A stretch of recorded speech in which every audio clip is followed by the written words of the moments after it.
Hey guys, it's me, Rich.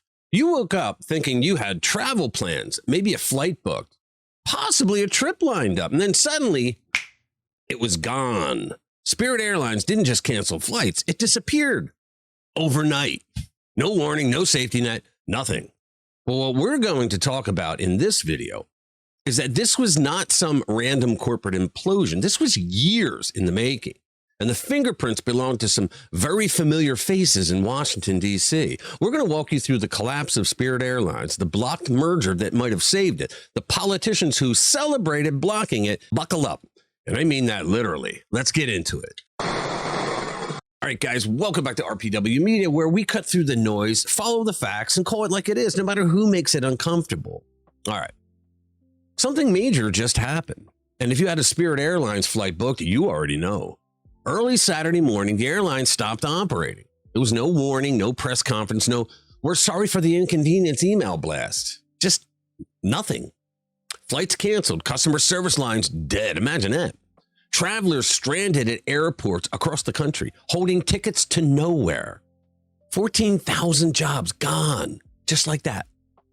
Here's where it gets interesting, because this isn't just a story about an airline going under. This is a story about what happens when government officials convince themselves that they know better than the market, and then the market reminds them in the most brutal way possible that it doesn't care about their press conferences. And the timing, almost poetic. Because just as Spirit was shutting off its lights for the last time, something completely unrelated happened, and yet somehow perfectly connected, was unfolding in a federal courthouse in Massachusetts. Senior Judge William Young, a man with nearly 5 decades on the bench, released a 161-page ruling, and he signed it in a way that hasn't been done since before the Civil War. Not with his name or his title, just 5 words, Judge of the United States. Now that alone made people stop scrolling, but what he put inside that ruling, that's a whole other conversation we're going to have in a minute, but it tells you something real about the moment that we are living with. Let's go back to 2022 first. JetBlue came to Spirit with a $3.8 billion offer, cash, a real merger. Shareholders said yes. Flight attendant unions said yes. Basically, everyone who actually worked and owned pieces of Spirit said yes. The combined company would have controlled about 9% of the U.S. market. 9%. Against a big 4 that already owns 80%. For anyone keeping score at home, 9% against 80 is not a monopoly. This is an underdog trying to survive. But Washington had other ideas, Democrats, that is. Senator Elizabeth Warren started writing letters. She pressured Transportation Secretary Pete Buttigieg. The Biden DOJ, under Attorney General Merrick Garland and Assistant U.S. Attorney Jonathan Cantor, filed a lawsuit. And in January 2024, a federal judge blocked the deal. Warren celebrated publicly on X. She posted, and I'm quoting directly here, "I've warned for months that a JetBlue Spirit Airlines merger would have led to fewer flights and higher fares. Justice and the Department of Transportation were right to stand up for consumers and fight against runaway airline consolidation. This is a Biden win for flyers." A Biden win for flyers. She said that out loud. This is why I used to call her Chief Crazy Bitch. Garland was equally proud. He said, "The Justice Department proved in court that a merger between JetBlue and Spirit would have caused tens of millions of travelers to face higher fares and fewer choices." How? And Cantor, the U.S. attorney, he echoed it. "Our win in court is a victory for U.S. travelers who deserve lower prices and better choices." Buttigieg joined the chorus too, calling the deal a threat that would have eliminated the largest, most aggressive, ultra low-cost competitor and subsequently reduce competition. These people have no idea what they're talking about. Lower prices, better choices, more competition. That was the pitch. That was the reason they gave. And maybe in a world where Spirit somehow survived and thrived on its own, you could argue they had a point. But here's where the math gets ugly. Seriously, this is what came next. Fast forward to this past Saturday. Spirit's gone. Not restructuring, not filing for Chapter 11 again. Gone. Lights off. The kind of gone where you're at the airport at 3 a.m. wondering if you're in some kind of a prank show.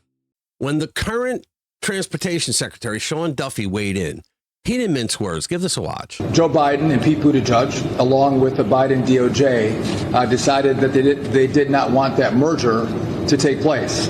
And at the time, the Biden and Buttigieg DOJ bragged and said, as they canceled the option for this merger, that this was a victory for U.S. travelers who deserve lower prices and better choices. It got worse. Now, many at the time said this was a disaster.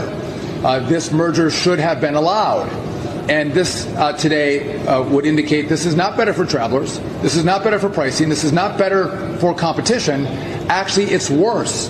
We had an airline go down because the markets were trying to allow two airlines to merge, make them stronger, and offer more competition. See, the problem is Democrats and liberals don't like competition because they usually lose in their world. In their world, everything they're involved in is rigged. For the American consumer. Also, Elizabeth Warren at the time cheered the blocking of the merger, saying that Biden, this was a Biden win for flyers. So, again, I think it's important that we always look with a keen eye when airlines want to merge. We care about pricing for consumers. We care about competition. But if the markets are saying there needs to be a merger because there's health issues with one of the airlines or more than one airline, we have to take a look at it and make sure we make the right choices. And in this situation, history has judged the denial of the merger between JetBlue and Spirit through the Biden administration with, I think, a view that it was a massive mistake. And the real world impact is already showing up in your wallet. Spirit abandoned 90 routes during its death spiral.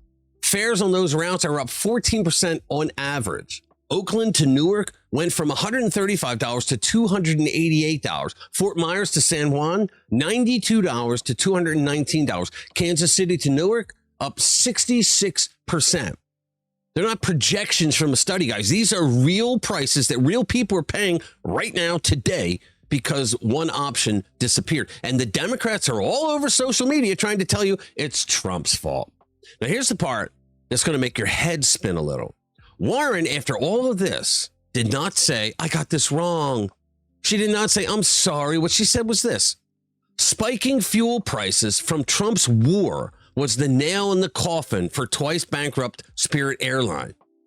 She added, JetBlue merger failed because a judge appointed by Ronald Reagan said the deal was illegal. Republicans are desperate to shift blame from higher costs hitting families. Okay, so let's actually look at the fuel prices argument, because it deserves a real response and not just an eye roll. Patrick DeHaan from Gas Buddy did provide some context here. Spirit expected jet fuel cost about $2.24 per gallon in 2026. By late April, that estimate had jumped to roughly $4.51 per gallon. That's a real problem. That's a real cost. Nobody's disputing that fuel prices went up. But here's the thing. A merged Spirit JetBlue would have been a larger, better capitalized airline, better able to absorb cost shocks, better able to hedge fuel contracts, better positioned to survive exactly the kind of turbulence, pun very much intended there, that brought Spirit to its knees. You can't block the lifeline and then blame the drowning. And Warren herself, in the same week Spirit shut down, posted the four big airlines, American, Delta, Southwest, United, control 75% of the market. Fewer choices equals higher prices for you. I mean, holy cow.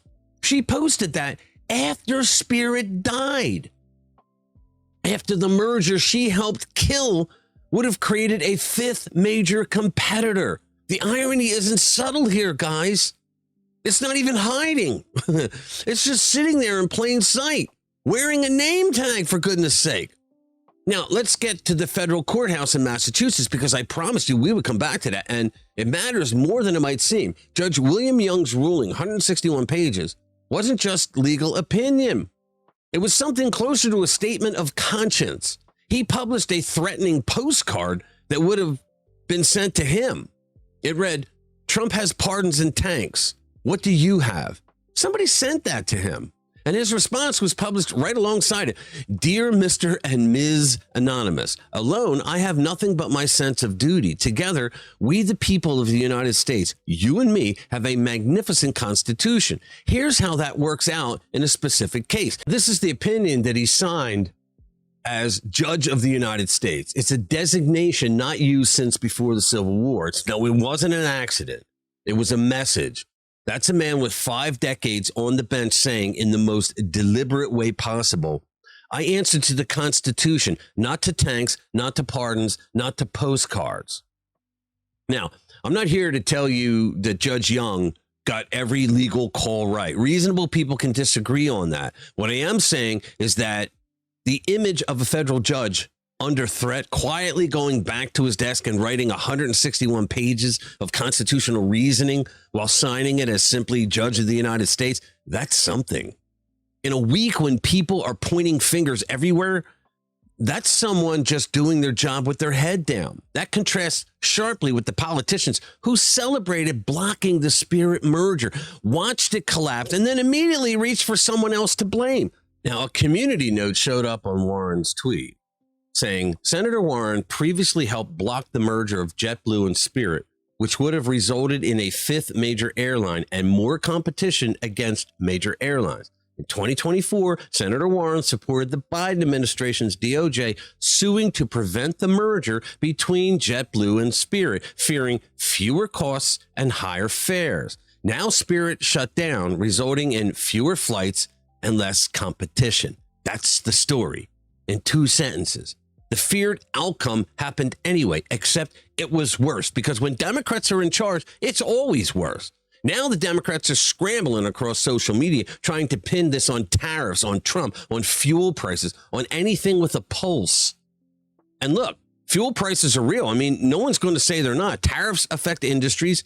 These aren't invented concerns, but none of that changes the central fact. The people who blocked the one deal that might have saved this airline and over 14,000 jobs are now the loudest voices explaining why it wasn't their fault. Senator Warren, Attorney General Merrick Garland, Assistant U.S. Attorney Jonathan Cantor, and the administration that backed all of it, the Biden White House. Those are the people who stood in front of the cameras and called this a victory for American travelers. 14,000 people are reading termination letters tonight. 30 plus smaller airports just lost service.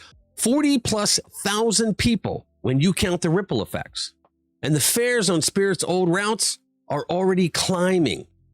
Someone's going to have to explain to the family in Kansas City why their ticket to Newark just went up 66%. I'm pretty sure the explanation isn't going to fit in the tweet. All right, here's where we land. Spirit Airlines is gone, not because markets are cruel, but because a well-intentioned do-gooder government intervention removed the one off-ramp that might have kept it alive. 4 people in particular, Warren, Garland, Cantor, and Biden, made a bet that blocking consolidation would protect competition. Instead, it ended it completely. The fares are higher, the routes are gone, the jobs vanish, and the very outcome the merger's opponents claim to be preventing, fewer flights, higher prices, is now the reality for millions of travelers across the United States. But here's the upside, and there genuinely is one. This is a teachable moment that is impossible to ignore, but the Democrats will ignore it. The evidence is sitting right there in the data, route by route, dollar by dollar, which means the next time a government official stands up and says, trust us, we're protecting you from the market. We have a very recent, very expensive, very specific example of what that protection can cost. It's not cynicism, guys, it's information.